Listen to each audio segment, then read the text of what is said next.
घरातल्या सुनेचा हुंड्यासाठी बळी घेतला आणि नंतर अटकेच्या कारवाईला घाबरत फरार असलेल्या हगवणे पिता पुत्रांना अखेर 7 दिवसांनी पोलिसांनी बेड्या ठोकल्यात। स्वारगेट परिसरातून या दोघांना ताब्यात घेतलंय।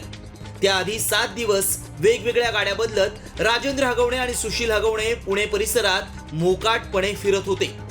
मात्र राज्यात वैष्णवी हुंडाबळी प्रकरणी संतापाचा उद्रेक व्हायला लागल्यानंतर पोलीस यंत्रणेला जाग आली आणि पोलिसांनी त्यांना स्वारगेट परिसरात अटक केली। 2 आरोपी जे आहेत राजेंद्र तुकाराम हगवणे सासरा आणि सुशील राजेंद्र हगवणे दीर यांना आज पहाटे आमच्या पथकाने पुणे स्वारगेट येथून ताब्यात घेतलेला आहे।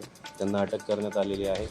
वैष्णवीनं सासरच्या छळाला कंटाळून आत्महत्या केल्यावर 7 दिवसांपासून राजेंद्र आणि सुशील मोकाट होते। त्यामुळे प्रशासकीय यंत्रणेच्या तपासावरच अनेक प्रश्न उपस्थित केले जात आहेत।